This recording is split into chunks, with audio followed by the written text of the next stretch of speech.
Welcome to our channel. A black screen on your Samsung TV can be frustrating, but many issues are fixable with simple troubleshooting steps. Follow this guide to restore your display. Step 1. Check if your TV is actually powered on by looking for the red standby light or any indicator lights on the front panel. Step 2. Try turning the TV off and on using the power button on the remote, then wait 10 seconds and try again if it doesn't respond. Step 3. Unplug your TV from the power outlet completely, wait for 60 seconds, then plug it back in. This resets the TV's power system. Step 4. Press and hold the power button on the TV itself for 15 to 20 seconds while the TV is unplugged to discharge residual power. Step 5.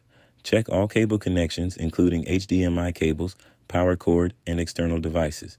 Disconnect and reconnect them firmly to ensure proper contact. Step 6. Test different HDMI inputs by pressing the source button on your remote and cycling through each input to see if the problem is source specific. Step 7. Try connecting a different device to the same HDMI port to determine if the issue is with your TV or the connected device. Step 8. If the problem persists, contact Samsung support or a qualified technician, as the issue may require professional repair or component replacement. Don't forget to like this video and subscribe to our channel.